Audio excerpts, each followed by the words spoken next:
안녕하십니까. 111 캠페인은 한 분이 한 달에 1,000원을 후원해달라는 뜻이었습니다만 더 많이 보내주셔도 됩니다. 그리고 더 많은 분들이 후원해 주시기를 바랍니다. 후원금을 보내주시지 못하는 분들께는 광고 시청을 부탁드립니다. 광고 1회당 베나TV의 수익은 10원입니다. 한 프로그램에 걸린 광고 5편을 다 보시면 베나TV에 50원의 수익이 들어옵니다. 이 금액만으로는 프로그램 제작이 어렵습니다. 그러니 후원도 많이 부탁드립니다. 감사합니다.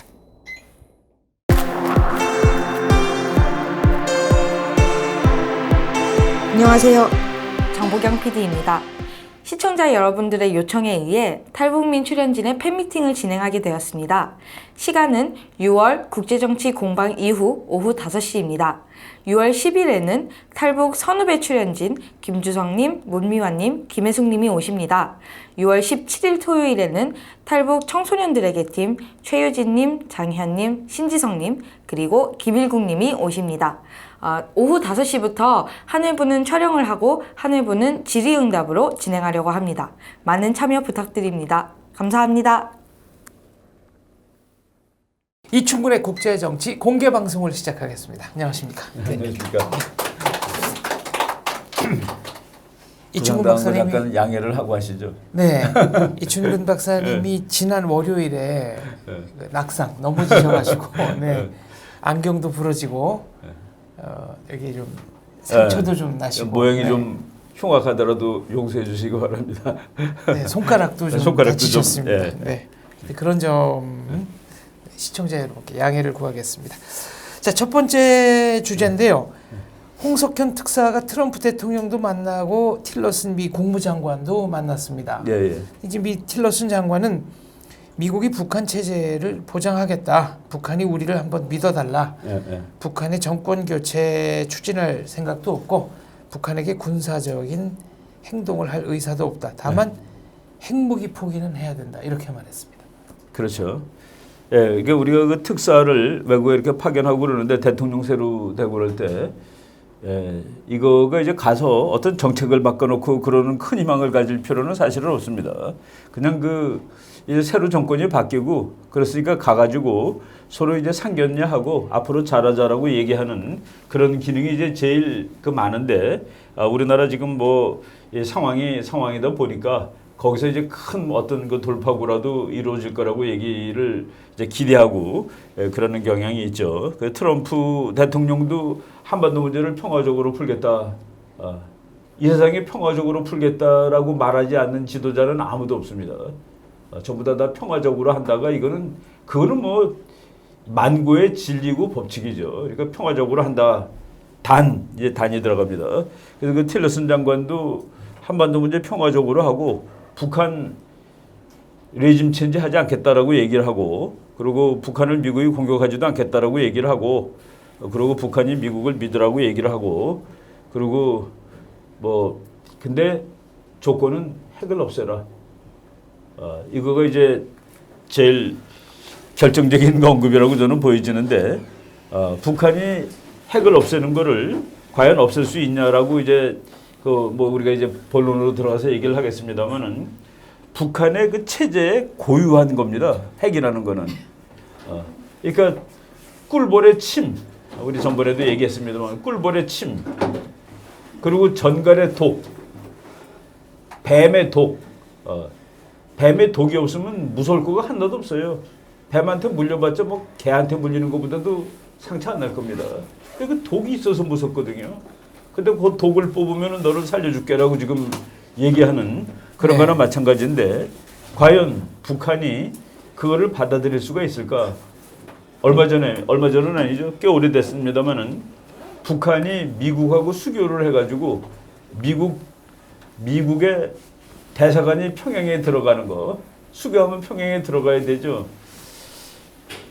그거 가지고 우리 학자들끼리 서로 이제 얘기한 적이 있었습니다.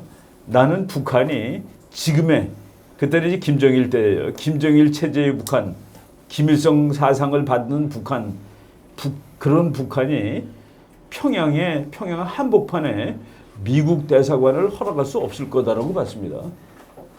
미국 대사관을 갖다 놓으면은 그러니까 견딜 수가 없을 것이다. 지금 그 체제를 유지하기에는 그런 식으로 봤는데 그렇게 생각하면 될 것 같아요. 그러니까 이제 틸러슨 장관이 뭐 북한 핵만 포기하면은 우리가 북한이 원하는 거 다 해주겠다. 북한이 핵만 포기하면 원하는 걸 다 잃는데 어떻게 원하는 걸 다 해줍니까? 거기에서 이제 우리가 국제정치학적인 그 이제 이해를 해야 됩니다. 북한은 그리고 국제정치는 예를 들어 내가 정말 나를 보호하기 위해서 방어무기를 사왔다. 이건 정말 방어무기다. 그런데 옆 나라가 그걸 방어무기로 봐주는 것이 아니다는 것이 국제정치의 현실입니다. 또 우리가 사드는 방어무기로 갖다 놨는데 중국이 저렇게 난리를 친단 말이죠. 그렇습니다. 그러기 때문에 국제정치에서 그냥 흔히 쓰는 말이 시큐리티 딜레마라는 아주 국제정책의 유명한 개념이 있습니다. 국가안보의 딜레마다. 내가 아무리 나를 보호하려는 무기를 산다나도 옆에 있는 나라는 공격하는 무기로 간주할 수밖에 없다라고 하는데 북한도 이제 바로 미국이란 나라 어떻게 믿어? 한국을 어떻게 믿어? 이 세상에 누구도 믿을 나라가 없지. 그래서 나는 핵을 가질 수밖에 없어 그러는데 그 북한이 죽어도 못 믿는 미국이 그거를 빼면은 나는 너를 때리지 않을 거야라고 지금 얘기하는 겁니다. 우리가 북한이라면은 이것을 받아들일 수 있겠나? 제가 나를 살려준다 그랬으니까 이거는 내가 사는 방법인데 이거를 포기해야 되겠구나. 바로 이 컨디션 이거가 나는 도무지 북한으로서 우리가 그 북한의 정상적인 사람이라면 아마 못 받아들일 것 같아요. 그리고 보장해 준다는 거 어떻게 믿습니까? 우리나라 많은 사람들이 보장을 해주면은 사인해 주나요? 보장 각서에다가 이 세상에 전쟁을 가장 많이 하는 게 이제 다이어드라고 해요. 두 나라 관계를 다이어드, 그러니까 쌍자라고 번역합니다. 이 수많은 국제 관계가 있는데 전쟁이라는 확률이 제일 높은 거가 불가침 조약을 맺은 상대방들이 깁니다. 불가침 조약을 맺은 나라들이 전쟁할 확률이 제일 높다는 것이 국제 정치의 놀라운 진실이죠. 왜 이 나라들은 불가침 조약을 맺을까요? 전쟁할 확률이 제일 높기 때문에. 그렇죠. 역설적으로 그겁니다. 그러니까 불가침 조약을 원래 맺지 않는 나라는 전쟁할 확률이 없는 나라들이에요. 네. 그래서 불가침 조약을 맺은 그 쌍자 사이에 전쟁의 확률이 제일 높다는 거. 바로 그런 맥락에서 북한을 생각을 해야 될 겁니다. 북한의 존재 이유 중에 하나는 반미입니다. 반미라는 걸 해가지고 김정은이가 북한 국민을 끌고 가는 거예요. 못 사는 것도 반미 때문에 못 사는 것이 되고 그래서 국민들이 맞아 미국 때문에 우리가 이렇게 못 사는 거야 해서 못 산다는 사실을 감내를 하는 것이죠. 그 내셔널 에토스가 반미입니다. 그런데 이거를 제거하면은 그래서 어렵다는 그 얘기죠. 그러면 미국에 의한 대북한 군사 행동의 가능성 지금으로서는 단기적으로는 좀 낮아진 겁니까? 낮아지지 않았습니다. 이제 우리가 그 언론 사실 우리가 미국 항공모함 칼빈슨 봤습니까? 본 적 없어요. 텔레비에 나와서 보는 것이고 신문에 나와서 보는 겁니다. 그래서 신문에 일주일 동안 보도 안 하면은 칼빈슨은 없어지는 거예요. 그래서 우리가 상황을 볼 때 그 보도가 저쪽으로 바뀌면은 평화가 오고 이쪽으로 바뀌면 긴장이 오는 것은 아닙니다. 그 주어진 기본 에너지가 있는 것이죠. 미국과 북한 사이에서는 북한이 핵을 만든다는 그 사실 때문에 항공모함이 왔든 안 왔든 개연성이 있는 겁니다. 전쟁에. 근데 이제 그것을 보도를 안 하면 모르고 보도를 열심히 보면 알고 그러는데 지금 많은 사람들이 이제는 긴장이 완화됐나? 완화될 수 있는 아무런 것도 없습니다. 완화될 수 있는 그러니까 긴장이 완화될 수 있는 조건들이 이렇게 존재하겠죠. 그 조건들이 나타난 것이 지금 현재 없다는 그런 얘기입니다. 그래서 그 긴장은 그대로 있고 이제 우리가 언젠가 지금 미국 학자 중에 한 사람이 지금 한반도의 긴장, 미국과 북한 사이의 긴장을 큐바 미사일 위기가 슬로우 모션으로 서서히 진행되고 있는 것이다. 큐바 미사일 크라이시스 인 슬로우 모션. 그러니까 서서히 가는 것이지 긴장이 해소되거나 문제가 해결되는 방향으로 가지 않았다는 그 얘기입니다.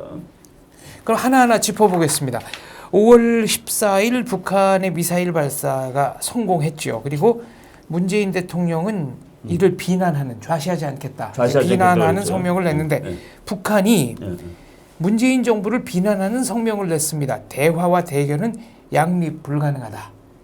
이게 이제 북한의 성명입니다. 그렇죠. 뭐 대화 대결 양립 불가능하다 그랬는데 지금 북한이 미사일 발사한 것을 대한민국이 그래 너는 잘했다라고 얘기할 수 없죠. 결코 이거는 절대로 용납할 수 없다라고 얘기를 한 것이고 이제 북한이 이번 미사일 발사하는 것은 그 5월 14일 일요일 아침 일찍 발사를 했는데 그거는 그 시간은 대한민국 대통령이 새로 취임했다라는 거하고 맞춘 겁니다.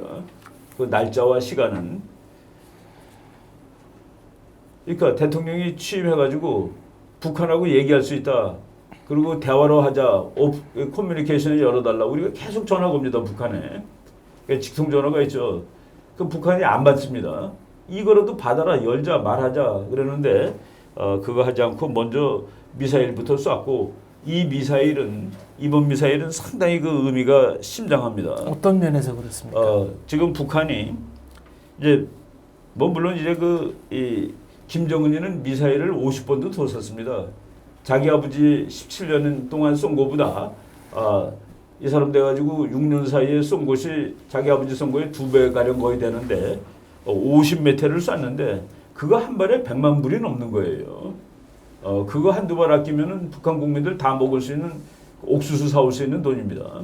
이런 걸 쉬지 않고 쏘고 있는데 트럼프가 대통령이 된 다음에 지금 몇 번 쐈나요? 내가 2월 12일 날 한 번 쏘고 3월 6일, 3월 22일, 4월 5일, 4월 16일, 4월 28일, 5월 14일. 그래서 7번 쐈습니다. 실패한 것까지 다 쳐서. 실패한 것까지 다 쳐서. 시도 기준입니다. 그렇죠. 네.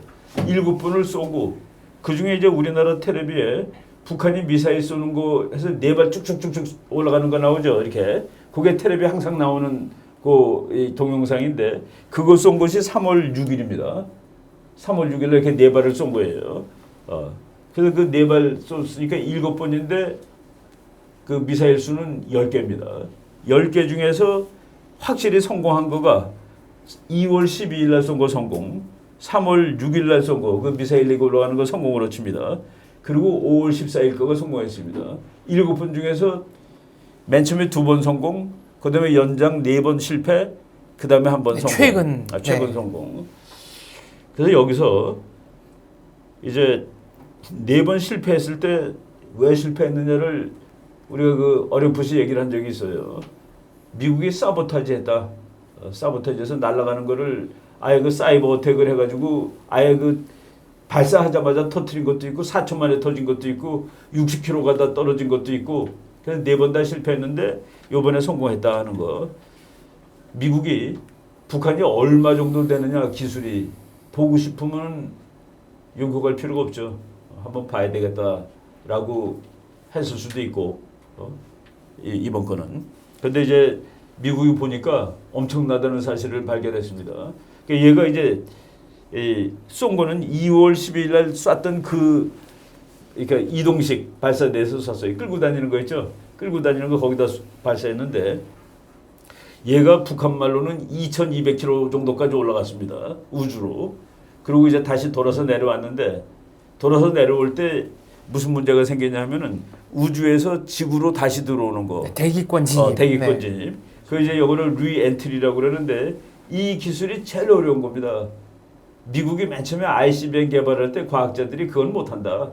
다시 들어오는 기술 이거는 도무지 해결이 안 된다라고 생각해가지고 그 대륙간 비행기로 가서 폭격을 해야지 미사일로 한다는 건 말이 안 된다고 그럴 정도로 어려운 기술인데 북한이 그 기술을 이제 성공한 거죠. 일단 대기권에 들어와서 동해바다에 떨어졌으니까. 그리고 이것이 지금 30분 출발해서부터 물에 떨어질 때까지 30분을 난 것인데 공산국가 뭐 공산국가를 해봤자 미사일 쏘는 나라가 중국하고 구소련 러시아하고 북한인데 공산권의 어떤 미사일보다도 4분 길게 나는 겁니다. 소련제, 러시아제보다도? 소련제, 중국제가 제일 많이 난 게 26분이 기록이에요. 그러니까 채공시간 기록으로. 근데 이번에 북한이 쏜 화성 12호는 채공시간 30분입니다. 그래서 공산권의 어떤 미사일 발사 실험보다도 4분이나 더 날았다. 그러니까 이제 4분 날았다는 거. 미사일이 미국 미사일은 소련까지 19분이면 갑니다. 보통 미국 본토에서 쏜 거가 소련의 표적에 도착하는 평균 19분 정도 잡아요. 그러니까 이제 지구 끝나는 날은 끝나는 데까지 1시간밖에 안 걸리는 겁니다. 19분 가니까 미국 발사해서 19분이면은 그래서 소련 거는 한 30분 잡습니다. 미국까지 오는데. 그러니까 미국 거가 더 빠르죠. 속도가. 빠른 게 아니라 이제 그 위치가 좋습니다. 알래스카에서도 쏠 수 있고 그래가지고. 그런데 북한 거가 30분 날았다. 그러니까 30분이면 미사일 비행 시간으로 미국 본토를 날 수 있는 거가 되는 것이죠. 이론적으로. 그리고 이번 거는 뭐 이제 뭐 보면은 1단, 2단 이렇게 떨어지면서 가는데 얘는 한 개로 나른 겁니다. 그래서 북한의 미사일 기술이 대단하다. 우리가 아는 것보다 훨씬 좋다. 그러고서 이제 이 폭으로 길이는 한 700 수십 킬로미터 날아간 거로 칩니다. 그렇지만 얘가 그 ICBM 탄도로 날면은 이렇게 쭉 올라가다 떨어지는 게 아니라 쭉 올라가다 박 틀어가지고 미국 쪽으로 날아간다 치면은 뭐 미국까지는 못 가더라도 그러니까 수천 킬로 이상 날아갈 수 있는 그 능력을 이제 발휘했다라고 보고 북한은 또 이제 발표한 거가 북한은 그 이거 성공한 다음에 끌어안고 울었다라고 발표했습니다. 북한 중앙통신에 김정은이 하고 그 북한의 관리들 이거 과학자들이 얼싸안고 울었다. 너무나 감격을 해가지고 이제 미국까지 가는 것을 만들게 되었고 그리고 자기네 말로는 핵탄두를 장착할 수 있게 되었다라고까지 이제 발표를 했습니다. 그래서 이번 사건이 이게 미국이 봤을 때 도발의 최고까지 올라간 겁니다. 도발의 최고. 그러니까 미국이 빨간선 거는 거에 바로 근접한 선까지 올라갔다라고 보시면 되는 것이죠. 그래서 그 미국의 장군들은 이미 레드라인을 넘었다라고 얘기하는 사람도 있습니다. 그리고 지금 북한이 저거 쓴 거는 레시피 for disaster. 레시피라는 게 우리 뭐 식당에서 그 음식 만들 때 뭐 설탕 몇 그램 뭐 이렇게 넣는 거 있죠. 그렇죠. 네. 요리 조리 방법. 그러니까 요리 방법인데 네. 이제 죽음을 향한 파멸을 향한 이 레시피라고 아예 그 어떤 장군이 얘기도 하고. 그래서 지금 우리가 지금 북한하고 미국 사이의 긴장이 줄어든 게 아닙니다.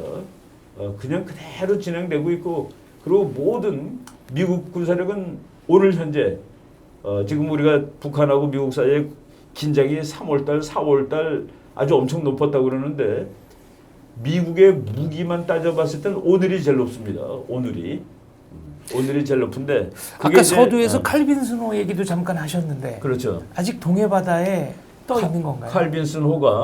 칼빈슨호가 이제 1월 5일 날 샌디에고에서 출발했습니다.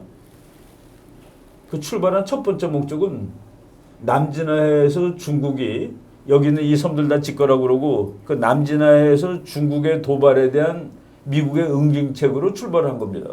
그래서 남진해를 지그재그로 다 이렇게 휘저은 다음에 한국에 3월 초에 왔죠. 3월 달에 한국하고 미국하고 매년 연합훈련을 하니까 그래갖고 동해바다에 있다가 그래서 싱가포르로 이제 내려갔습니다. 3월 하순쯤에.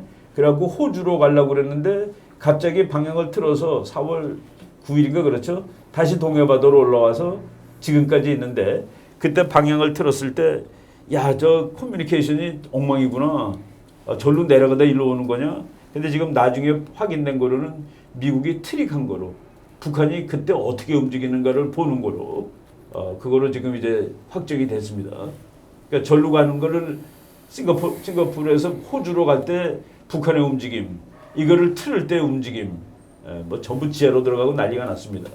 그거를 확인하기 위해서 미국이 트릭 쓴 거다가 맞는 거로 지금 그 자료들 보면은 답이 나오는데 그 칼빈슨이 지금 동해바다에 와 있죠.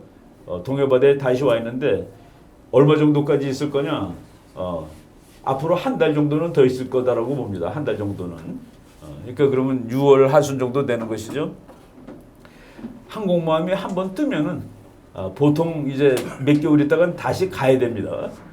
이게 왜 뱃속에 배가 아무리 커도 거기에 그 한 5, 6천 명의 승조원들이 땅을 못 밟고 6개월, 7개월 있으면 이제 거의 이제 인간이 그렇죠. 심리적으로도 좀 도달할 수 있는 네. 이렇게 됩니다. 그래서 바꿔줘야 되죠. 그래서 그 다시 가야 되는데 지금 현재 보통 한 7개월 잡습니다. 6개월, 7개월 잡는데 지금 얘가 칼빈슨이 1월 5일 날 떠났으니까 이제 6개월 잡으면은 7월 5일쯤 되죠. 그때까지는 동해바다에 아마 있을 거다라고 봅니다. 여기서 이제 뭐가 또 골치 아픈 사건이 발생했냐면은 일본의 그 요코스카에 칠함대 모항이 있는데 거기서 그 로널드 레이건 네. 어떤 사람들이 이제 그 역시 항공모함이죠. 항공모함인데 그거 칼 빈슨이 하도 이름이 많이 나오니까 그게 미국에서 제일 센 거로 생각하는 사람들이 있더라고요. 센 거, 약한 거를 구분할 수 있는 방법은 없는데 그냥 그 번호를 보면은 번호가 많은 놈이 더 센 놈입니다.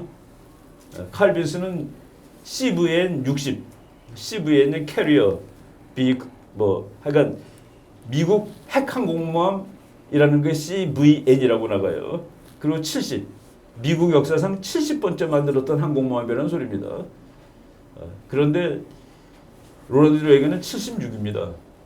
그러니까 애써서 어느 놈이 더 좋냐 물어보면은 레이건이 더 좋은 거예요. 근데 걔가 이제 고치느라고 수리하느라고 일본 요코스카 모항에서 이제 대규모 수리는 아니고 수리를 하느라고 일단은 정박하고 있었죠. 걔가 5월 18일 날 나왔습니다. 동해바다로.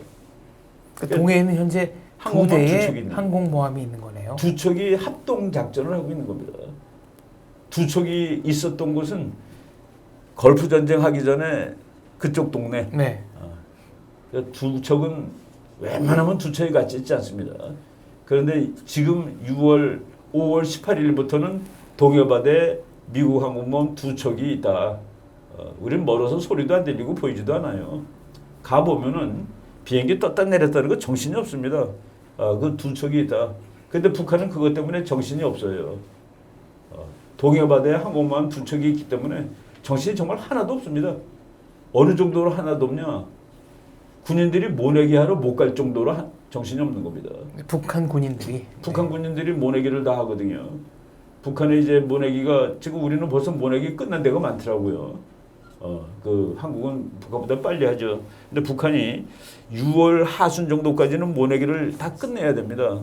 그런데 지금 북한 군인들이 모내기 하는 데 가서 일을 하나도 못 도와줘요.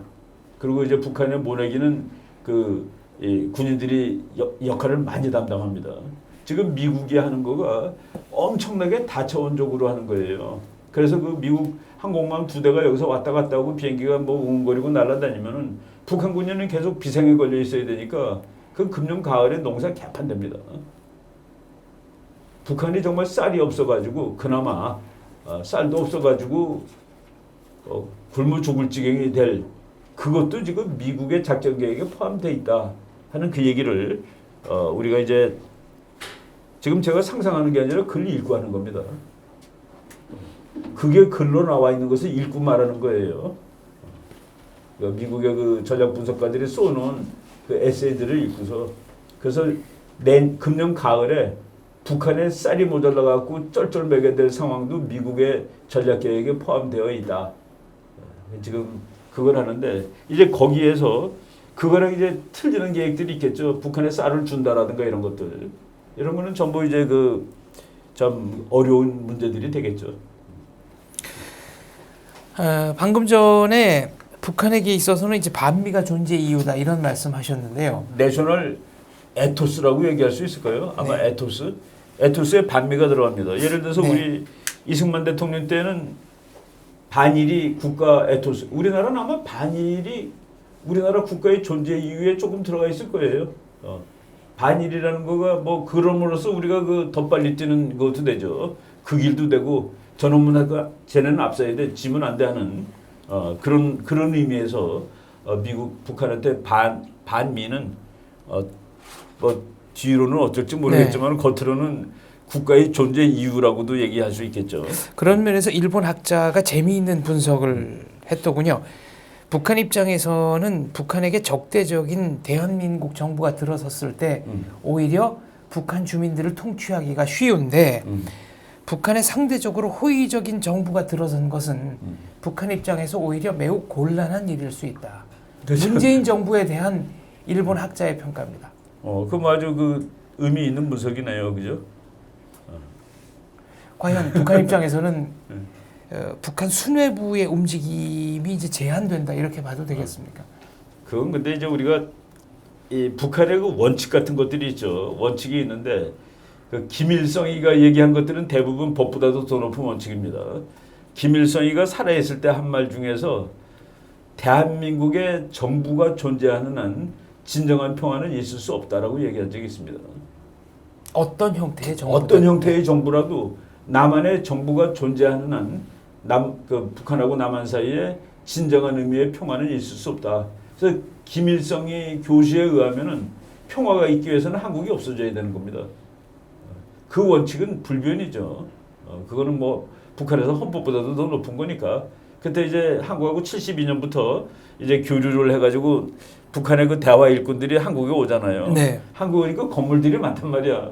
그 밤에 그때 사실 그 박정희 대통령 때인데 그 7.4 남북 공동성명이 나오고 남북 공동성명하고 74년에 여기는 그 젊은 친구들은 태어나기도 전이죠. 그때 그 조금 우리는 그때 이제 박정희 정부에 대해서 상당히 그 비판적이니까 제가 이제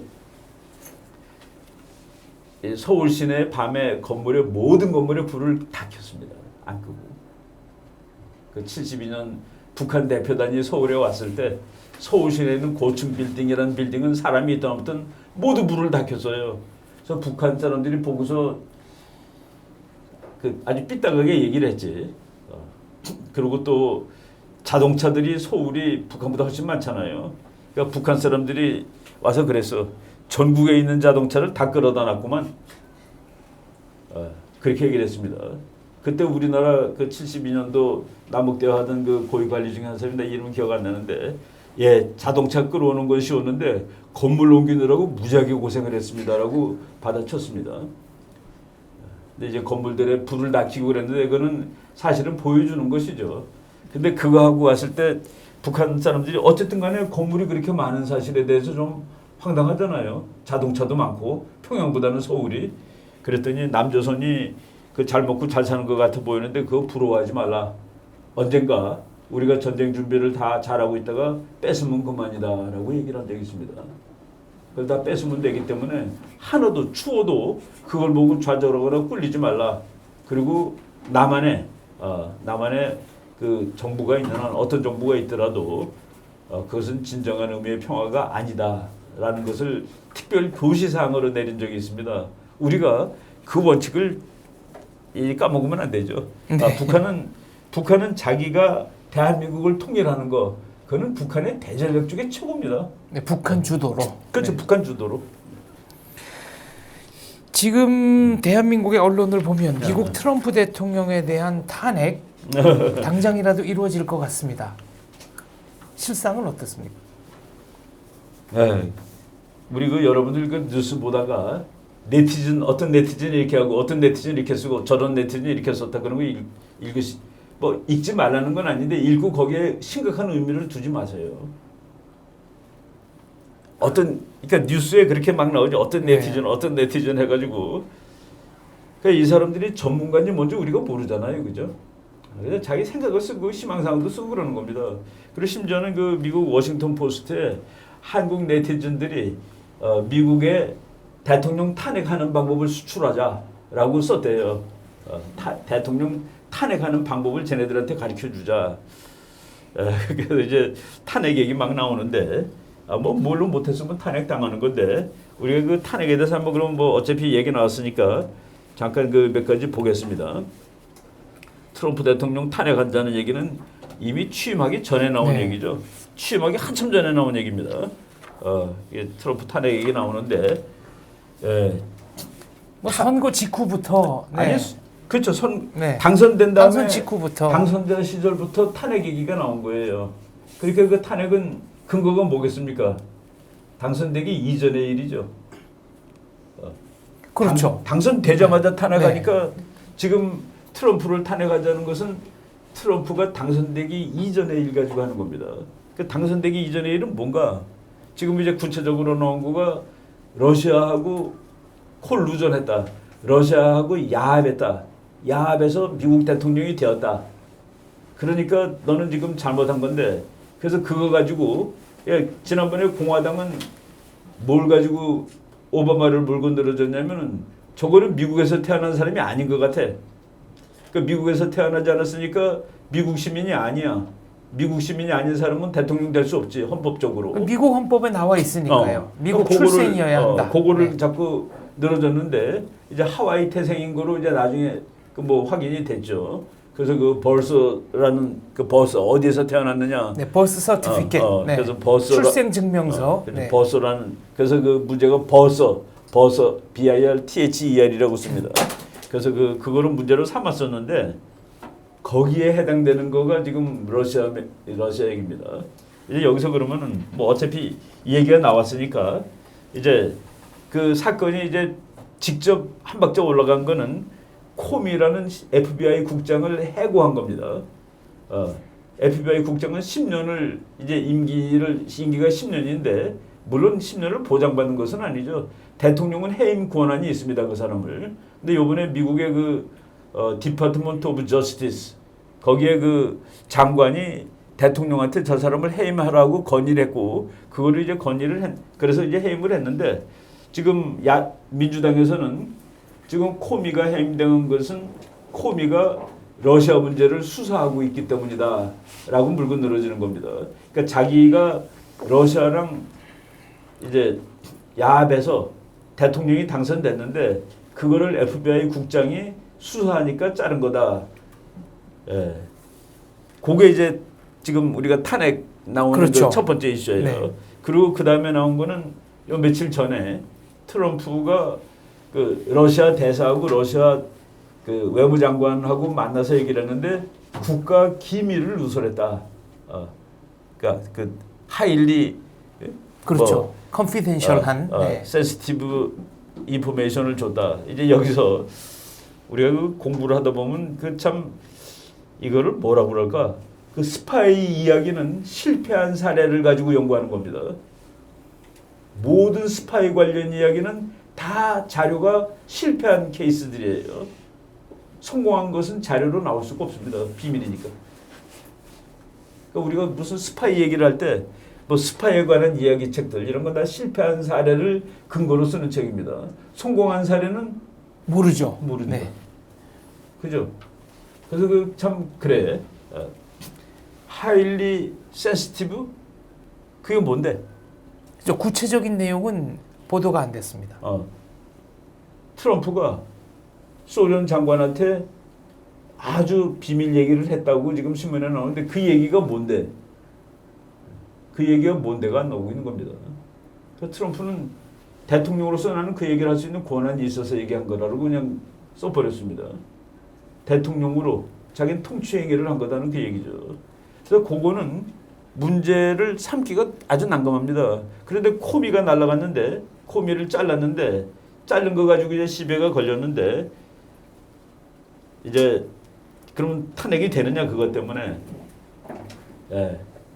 지금 특별검사를 임명을 했습니다.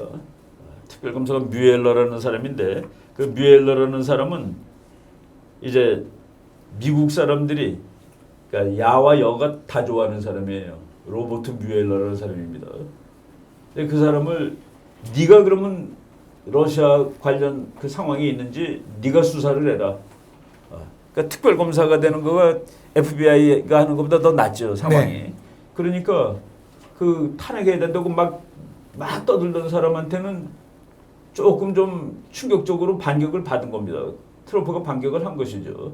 미국 국민들이 다 좋아하는 사람이 됐으니까.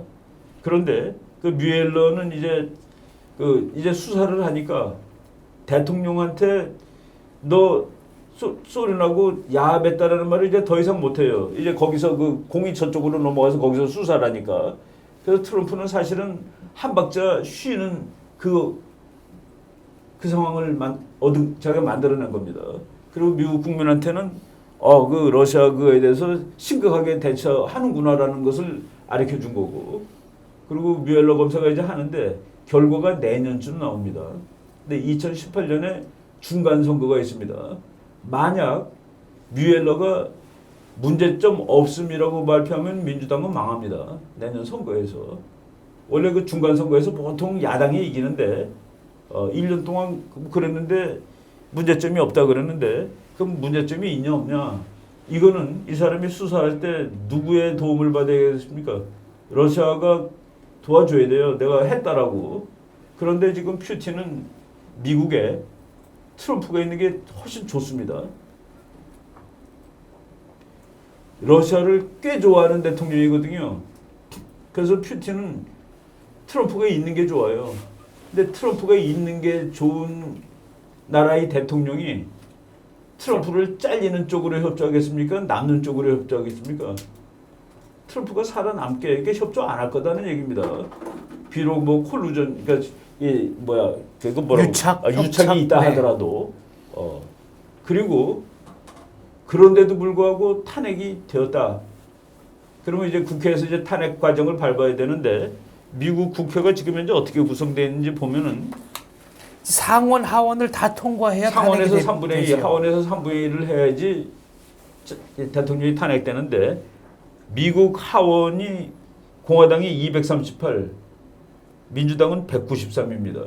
그러니까 민주당이 공화당 사람 중에서 100명 정도가 반란을 일으켜야 이제 탄핵 과정을 할 수가 있는 거예요. 그런데 100명이 반란을 일으킬 거냐? 지금 미국 사람들 일반적인 거는 The vast majority of Republicans have remained loyal to President Trump. 공화당 국회의원의 압도적인 다수는 트럼프에게 충성을 바치고 있다. 충성하고 있다. 거기서 있다는 안 됩니다. 그리고 상원에서도 3분의 2가 돼야 되는데 100명 중에서 67명이 넘어야 되죠. 그런데 공화당이 52명, 민주당은 46명입니다. 그러니까 공화당 중에서 20명이 저로 가야 되는데 그럴 가능성은 현재로서 0입니다. 그런데 그것까지 다 넘어갔다 치자. 네. 그것도 됐어요. 그래서 트럼프가 탄핵당하면 누가 대통령입니까? 마이크 펜스입니다. 마이크 펜스를 그냥 코트에서 한 말이에요. Very conservative. 정말로 보수적인 사람. 네. Fairly aggressive. 매우 공격적인 사람. 그거예요. 그러니까 오히려 트럼프보다도 더 강성일 수 있다는 나는 얘기예요. 펜스가 더 세 보이더라고요. 개인적으로. 그 사람은 이제 전통적인 정치가고. 그 very conservative, fairly aggressive. 더군다나 러시아에 대해서. 그 사람이 서울에 왔을 때 그 판문점에서 걸어갈 때 까만 잠바 입고 그 미군 잠바 입고 네. 그리고 팔을 이렇게 마치 뭐 좀 이렇게 지금 험악한 그 표정으로 이렇게 걸어가는 네. 사진들 다 야전 봤을 거예요. 사령관 스타일로. 네. 그러고 하고 옆에 한국군 대장, 그 옆에 미군 대령, 한국계, 네, 미군 대령. 네. 이라는 성을 가진, 그리고 그 뒤에 미군 지금 그 주한미군 사령관 대장이 이제 따라가는데 그거예요. 우리나라 사람들 그냥 트럼프가 싫으니까 뭐 싫은 사람 많죠. 근데 이제 트럼프를 아주 싫어하는 그 그룹이 미국에 5개가 있습니다. 그 5개가 이제 힐러리를 그냥 열정적으로 밀었던 사람들. 힐러리 지지자. 힐러리 지지자. 두 번째는 그 언론들. 언론은 단 하나도, 심지어는 그 폭스뉴스마저도, 폭스뉴스가 이제 공화당 계열인데 마저도 트럼프를 지지하지는 않았거든요. 폭스뉴스가 지지했던 거는 부시입니다. 그런데 부시가 아닌 사람이 공화당 후보가 돼가지고 폭스도 헷갈린 거예요. 하면서 내내. 그러니까 플로리다 주지사였던 그렇죠. 잽 부시. 그렇죠. 네. 잽 부시를 지지했고, 그래서 폭스뉴스 중에 앵커 그 여자 막 댐벼 들고 그랬죠. 트럼프한테. 그리고 그다음에 이제 그 트럼프를 아주 싫어하는 사람이 네버 트럼프. 얘는 결코 안 돼라는 그 미국의 우파 언론들. 그러니까 예를 들어 내셔널 리뷰라든가 그 위클리 스탠다드라든가 엄청난 우파인데 트럼프는 안 돼 그래도. 그런 거. 그다음에 워싱턴에서 몇십 년 동안 그 달고 다른 그 미국의 그 기성 권력들, 정계 인사들, 기성 권력들. 그러니까 그런 사람들이 기회가 왔다 해서 잡아가지고 이제 덤비는 건데, 그 사람들이 이제 트럼프를 대통령이 되는 걸 못 막았죠. 그리고 트럼프를 싫어하는 사람도 무지하게 많은데 좋아하는 사람도 무지하게 열정적으로 좋아합니다. 그래서 그 트럼프가 그랬죠. 지금 내가 됐다고 그래갖고 미국 전역이 데모하는데 내가 떨어졌어도 마찬가지였을 거다. 그래서 그 백인들 분노한 사람들. 그래서 그거는 지금 우리가 어느 한쪽을 보고 이럴 때 이제 우리가 객관성을 유지해야 됩니다. 트럼프가 미워서 죽겠는데 저 사람이 가면은 그러면은 힐러리가 되는 거가 아니에요. 근데 이제 힐러리가 되는 거로 착각하고 있는 사람들도 있고, 그리고 우리나라 이제 대통령이 탄핵됐는데, 솔직히 뭐 우리나라 대통령은 조금 좀 폴리티컬한 측면에서도 대단히 무능한 것이죠. 탄핵 정국에서 트럼프는 그렇게 무능하지 않다고 봅니다, 저는. 그리고 코미를 해임할 때는 그 정도 각오 안 하고 했나요? 각오를 하고 계산을 하고 네, 했겠죠. 계산을 하고 각오도 하고. 네. 그 사람이 그거 다 계산하고 그러고 한 걸 겁니다. 그래서 이거를 저 사람이 엄멍덤벙 막 하는 거라기보다도 그래서 이제 저쪽에서는 뭐 막 이제 탄핵한다는 말이 이제 막 용어로 튀어나오죠. 대통령 당선됐을 때도 나는 한국 학자가 저거 탄핵될 거라고 얘기하는 얘기를 들은 적이 있습니다. 그 아직 임기 시작도 하는 대통령을 탄핵한다고 얘기하면 어떡하냐고 이렇게 뭐 우리 토론하다가 그런 말 한 적이 있었는데, 그러니까 임피치라는 말이 그냥 즉각 튀어나왔습니다만. 네, 임피치먼트, 이 탄핵은 아이워드라고 그러죠. 아이워드. 그러니까 뭐 그 아이워드, 아이자 들어가는 단어가 나왔는데 그게 이제 미국 역사상 탄핵 실제로 탄핵이 가결된 적은 한 번도 없습니다. 3분의 1을 클린턴은 3분의 2가 안 돼서 이제 탄핵이 안 됐죠. 클린턴은 누가 보더라도 상당히 이렇게 면이 팔리는 네. 그런 그 국민들이 보고 뭐 저런 게 다이 날 정도가 됐는데도 그 탄핵은 안 됐다는 얘기입니다. 그래서 탄핵이 이렇게 뭐 이론상으로는 가능하겠죠. 이론상으로 가능한데 현실적으로 안 됩니다. 만약 공화당보다 민주당이 압도적으로 미국 하원을 차지하고 있다 그러면은 혹시 뭐 그 가능성이 있을지 모르지만은 네. 지금 현재는 아닌 거라고 보면 됩니다. 네. 중국도 한번 분석해 주시죠. 중국 정부가 심혈을 기울여서 마련했던 1대1로 영어 명칭이 뉴 실크로드 플랜이었나요? 원 로드 뭐? 네. 하여간 뭐 1대1로, 그러니까 그게 이제 두 개의 길로 간다 그런 뜻인데 하나는 바닷길, 하나는 백길이라는 얘기입니다. 다자간 정상회담이라고 봐야 될까요? 아무튼 중국으로 그렇죠. 29개국인지 중국까지 합쳐서 29개국, 네. 그러니까 28개국이 이제 왔습니다. 그리고 G7 중에서는 이태리 한나라가 갔죠. 나머지는 네. 안 가고. 그러니까 이제 중국을 또 이렇게 이 뉴스들도 이렇게 보면은 미국 사람이 쓴 뉴스인데, 이로써 중국이 다음 세대를 이제 대표하는 그런 국가가 되었다는 계기가 된다라고 썼는데, 그거는 너무 이제 경망스러운 분석이고, 29개국 지구에 200개국이 있는데 220개국이 넘습니다. 그 나라라고 다 친 거가.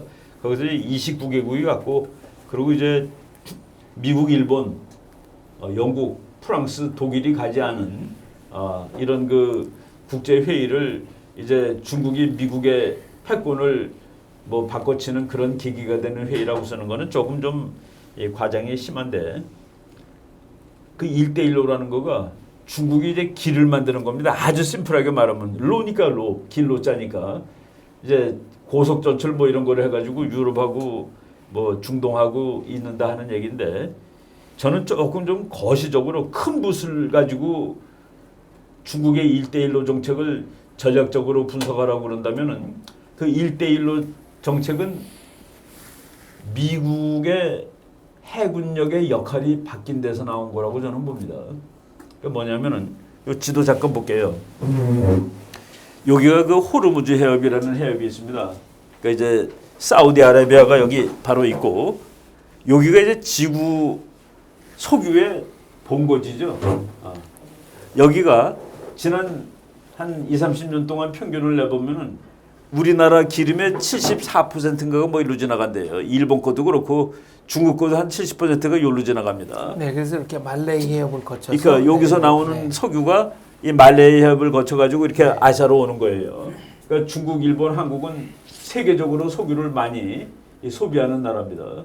세계 석유 수입 1위가 이제 중국으로 바뀔 정도로, 원래는 미국이 1등이었는데 미국이 석유 수입 2등으로 떨어졌습니다. 왜?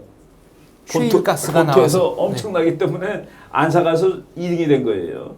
근데 그것도 그냥 나오면은 우리나라 보통 사람들이 아 이제 산업이 중국이 미국을 앞선다는 건가? 라고 생각을 합니다. 석유 소유 많이 하는 나라가 산업이 좋은 나라니까. 근데 이제 그냥 라프하게 얘기를 하면은 미국은 하루에 1,800만 배럴, 1배럴은 이만한 그 물통이에요, 물통. 그 이제 그 옛날 그 배 사람들이 배에다 이제 그 식수 집어넣고 다니는데 그래서 그 나무로 이렇게 배불룩하게 만든 물통인데 리터로 160리터 정도 됩니다. 그래서 160을 영국하고 미국하고 조금 다르다는데 대략 160으로 잡는데 그거가 1배럴이에요. 근데 석유는 그 배럴로 단위를 치죠. 근데 미국이 하루에 1,800만 배럴을 소비를 하는데 600만 배럴은 국산, 1,200만을 수입하는 나라입니다. 근데 그 수입하는 것 중에 그러니까 미국이 쓰는 것 중에 10분의 1이 여기를 통과했어요.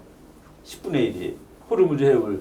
그러니까 이게 막히면은 호르무즈 해협은 이란이 그냥 막을 수 있습니다. 이란 군함이 가서 가로로 해놓고 유조선 한 서너 척 침몰시키면은 그러면 길 막히는 거예요. 그럼 핏줄 막히면은 죽잖아요. 10% 막히면 미국도 죽습니다. 그러니까 미국이 지난 30년 동안 요게 막히면 안 된다가 미국 해군의 국가 전략입니다. 그러니까 이거는 미국을 살게 하는 전략인데 그래서 요 앞바다에 항공모함 2척이 상시 주둔을 했습니다. 그런데 미국이 쉐일 때문에 2014년 7월부터입니다. 오래되지도 않았어요. 그때 이제 뭐 막 이제 진짜 이 생산이 막 늘어난 것이죠. 그래가지고 미국 항공모함 2척이 여기서 빠져나왔습니다. 여기서 빠져나왔다는 거는 이때까지는 미국 해군 전략은 호르무즈 해협을 항상 열어두는 것. 항상 열어두는 것입니다. 왜? 피가 계속 통하라고. 그런데 이제 나왔어요. 저게 막혀도 미국은 관계없어. 그런데 막혀도 관계없는 게 아니라 미국은 나중에 수틀리면 가서 미국이 막습니다. 이거를. 그럼 누가 죽을까요? 중국, 한국, 일본 다 죽습니다. 그런데 이제 일본, 한국 죽어라고 막진 않겠죠. 중국이 말 안 들을 때 가서 미국은 가서 막을 수 있습니다. 그래서 이제 논리적으로 보면은 중국의 해군이 호르무즈 해협에서 미국의 항공모함 함대를 깨기 이전에는 이 길이 너무나 위험해요. 중국한테 바닷길이. 그래서 길 하나 안전판으로 둘 필요가 있습니다. 육지길. 저는 그렇게 해석합니다.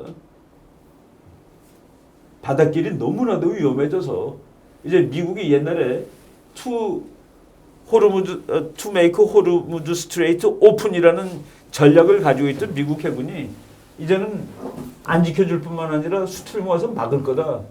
호르무즈 해협을 미국이 막는 건 일도 아니죠.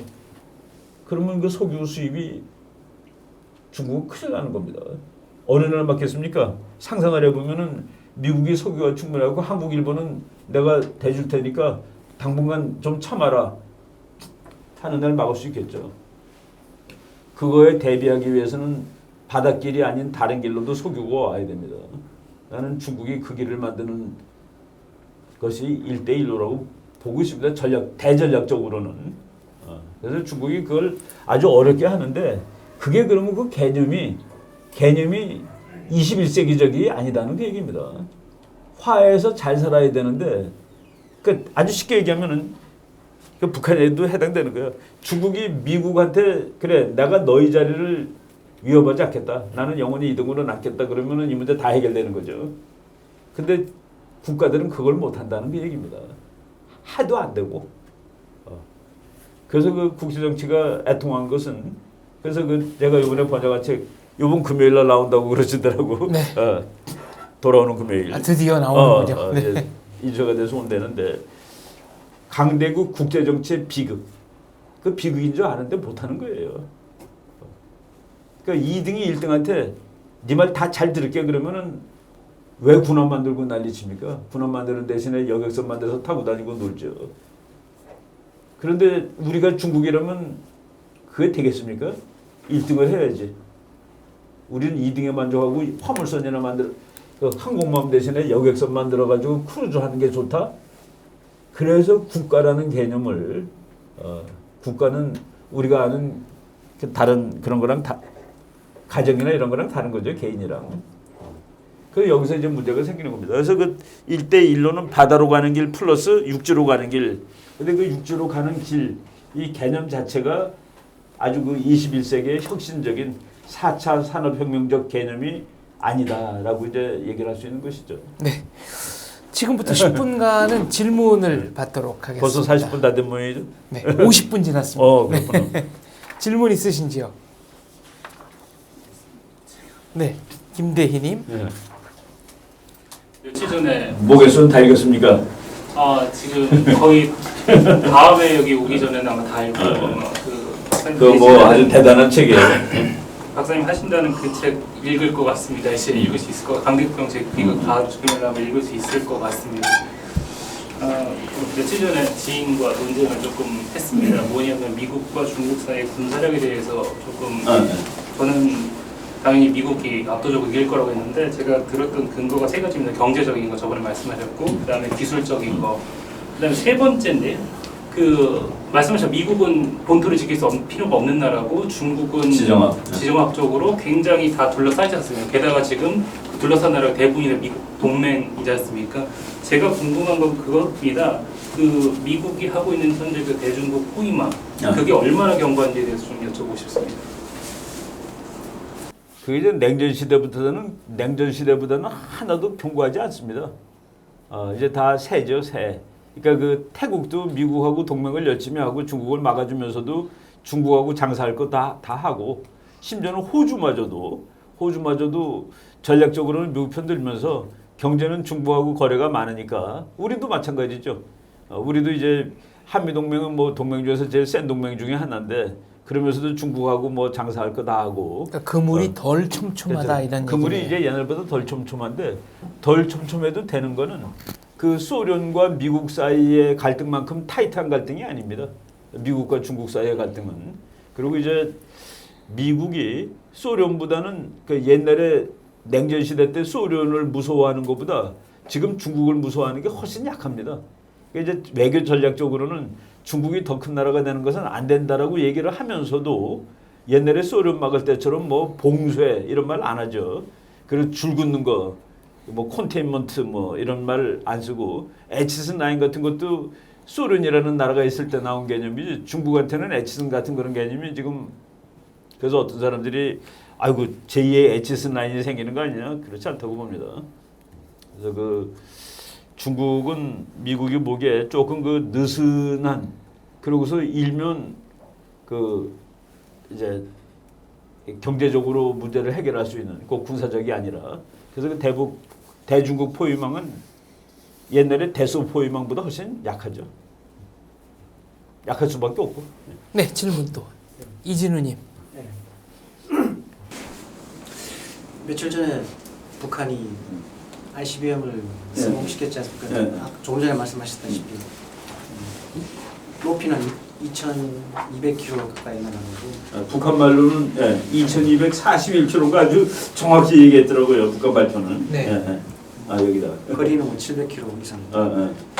그러면은 뭐 낮게 각을 좀 낮추면은 충분히 날아갈 수 있다고. 혹은 또 그걸 갖다 뭐 여러 개 엔진을 여러 개 붙이면은 뭐 충분히 본토까지 날아갈 수 있다. 그런 얘기도 들리는데 작년에 미국 국무부 차관도 아니고 그 차관에 보라는 사람이 한 말이 있지 않습니까? 만약 북한이 핵을 미국 본토까지 배달할 수 있는 능력이 생기면은 그때는 김정은은 죽는다. 그랬지 않습니까? 차관부가 그렇게 말을 했지 않습니까? 그때 그 선전포라고 그때 그렇죠. 영상에서 말씀하셨죠. 작년 가을에. 그럼 지금 그러면 이제 그 능력이 확보되었는데 그러면 죽는다. 김정은은 바로 죽는다. 그렇게 얘기했는데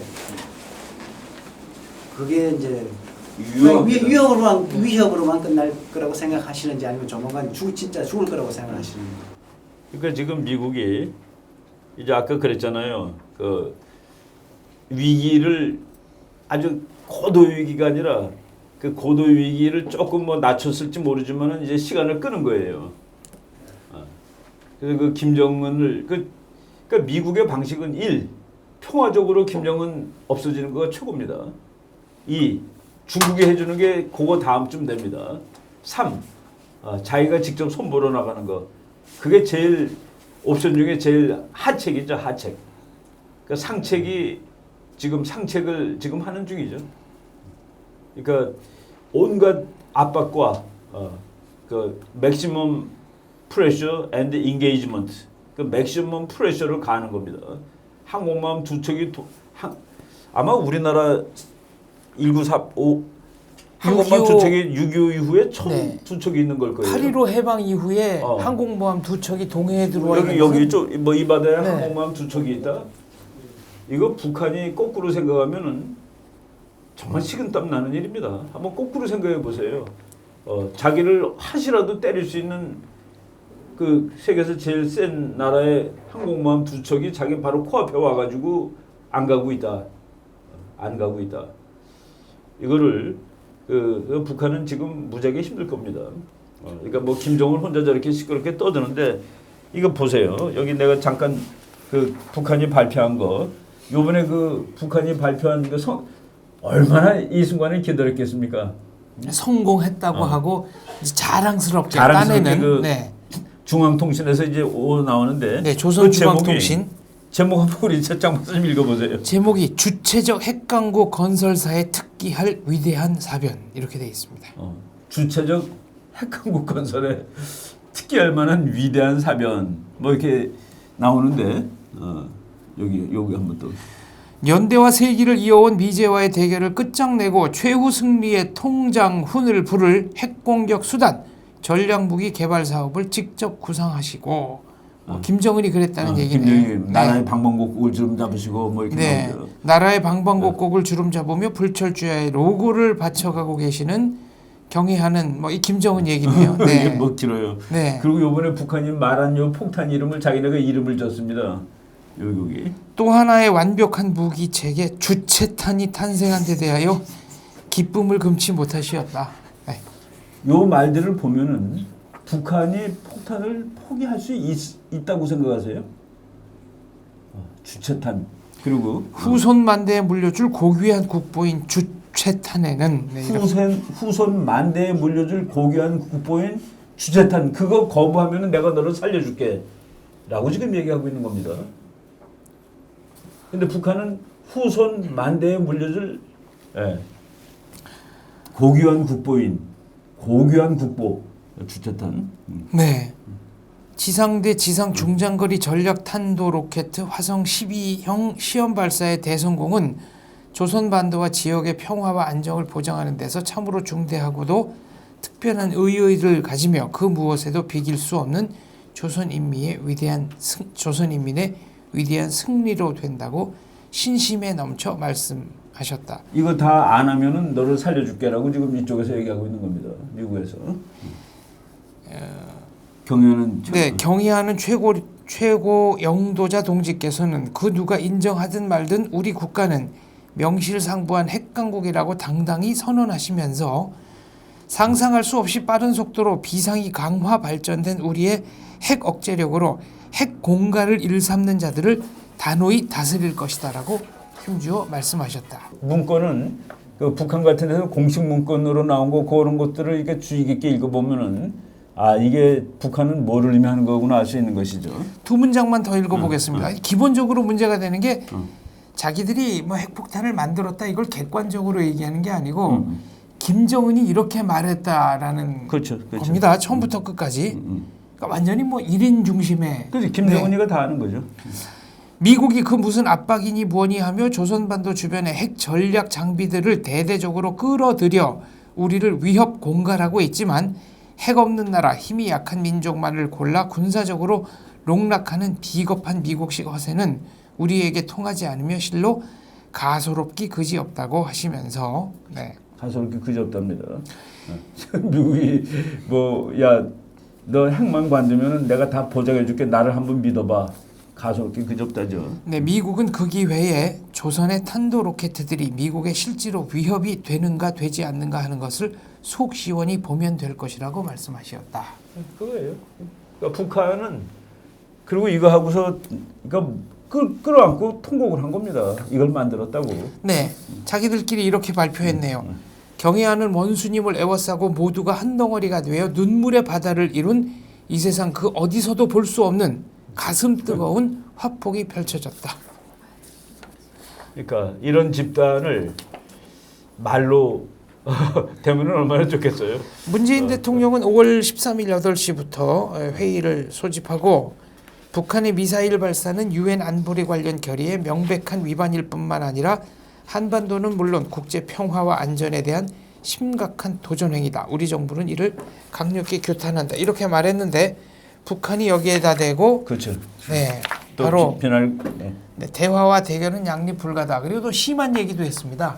강대국의 뭐 어디 숨어서 앞잡이라고. 네, 강대국의 앞잡이라고. 네. 아무튼 북한을 향한 미국의 군사적 조임 여전히 네. 그 있고 현재 그게 진행형이다. 일본의 그 니케이 이 국제 정치도 재미있는 그 데이터들이 경제연구소에서 나오는 데이터들이 아주 좋은 것들이 많습니다.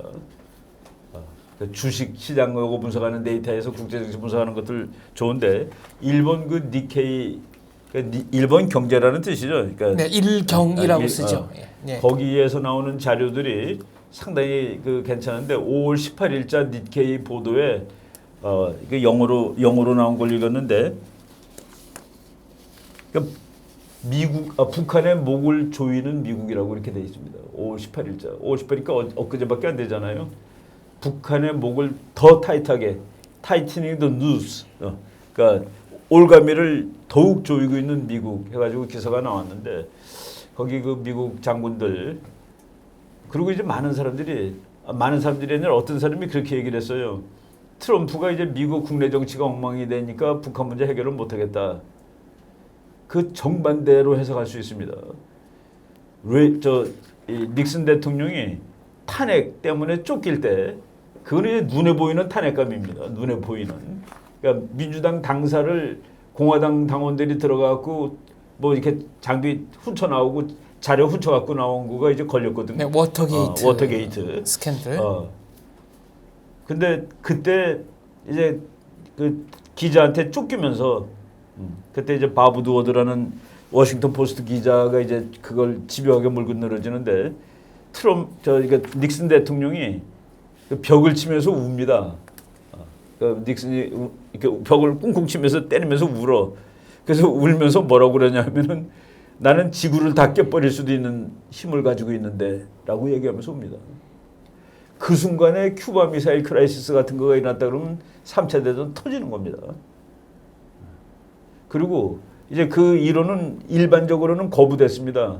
그러니까 국가의 지도자들이 국내 정치의 어려움을 극복하기 위해서 전쟁을 일으킨다 하는 것은 경험적으로 거부가 되는데 논리적으로는 왜 거부가 되냐면은 국민이 타이트하게 뭉치지 않은 지도자들은 대외 전쟁을 할 수 없답니다. 그죠? 국민이 자기를 지지하지 않는데 큰 전쟁을 일으킨다는 게 말이 안 되죠. 그런데 지금 미국의 문제는 미국은 손자병법의 전쟁은 병자 국지 대사야. 전쟁은 국가의 큰일이다라고 얘기했는데 지금 미국이라는 나라가 이게 너무나도 발달을 하다 보니까 전쟁을 국민이 하지 않습니다. 미국은 전쟁을 군인이 합니다. 그리고 국민들은 전쟁을 하는지도 잘 몰라요. 텔레비 안 보면은. 왜? 자기한테 영향을 미치지 않기 때문에. 우리가 처칠은 피와 땀과 눈물을 요구했는데 미국은 전쟁할 때 심지어는 걸프 전쟁처럼 몇십만 명이 가는 전쟁할 때도 국민들의 피와 땀과 눈물을 요구하지 않고 전쟁을 합니다. 그 지금 미국의 딜레마가 뭐냐면은 원래 전쟁은 nation at war 국가가 하는 거예요. 근데 미국은 army at war 미국 군인들은 분명히 전쟁하고 있는데 nation은 is not at war입니다. 네, 총력전 개념이 아니다. 그렇기 때문에 트럼프 화나면 알 수 없어요. 알겠습니다. 몰리면은. 그래서 그 생각을 논리를 한쪽만 얘기하면은 안 된다는 그런 얘기예요. 예, 어느덧 정해진 시간이 다 됐습니다. 오늘은 여기까지 하겠습니다. 이춘근 박사님 곁에서 뵈니까 아직 반창고도 많이 붙이시고 엉망이죠. 네, 골문대도 좀 보이고 상처가 많이 보여서 제가 가슴이 아픕니다. 얼른 쾌차하시기를 기원합니다. 참석해 주셔서 감사합니다. 네.